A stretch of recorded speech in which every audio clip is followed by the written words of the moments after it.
Diputer 100 sampai 120 kali.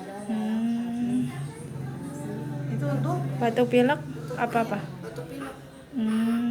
biar nggak lompat. Melancarkan ini. Gitu. Engusnya. Oh gitu. Pakai baby oil? Pakai iya baby oil. Pakai minyak baby oil Bu aja. ya. Terus Kalau itu di hidung itu aja.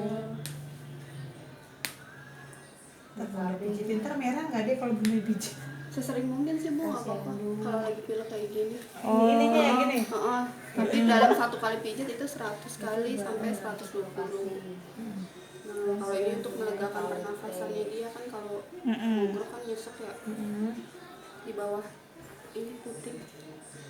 oh gitu. Iya, pakai baby oil.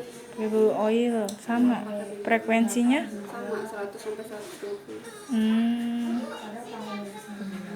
Oh gitu Kencang, Bu. bahannya kencang apa gimana? Apanya? Ininya. Lembut aja, gentle. Lembut aja.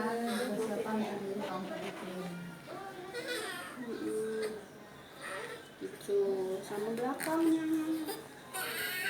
Kan gerok-gerok. Oh belakangnya.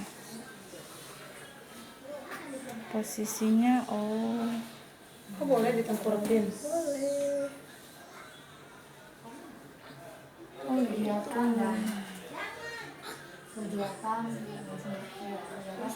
Di sepertiga Oh di bawah puting ya. ya iya sejajar sama yang tadi. Yang tadi Jajar sama ini juga kayak 120 juga. Oke. gitu. Udah gitu aja. Udah siap dipraktekin di rumah Bu Nurlita? Udah jelas? Gampang dah itu mah. Siap. Terima kasih Bu Bi dan Rivi.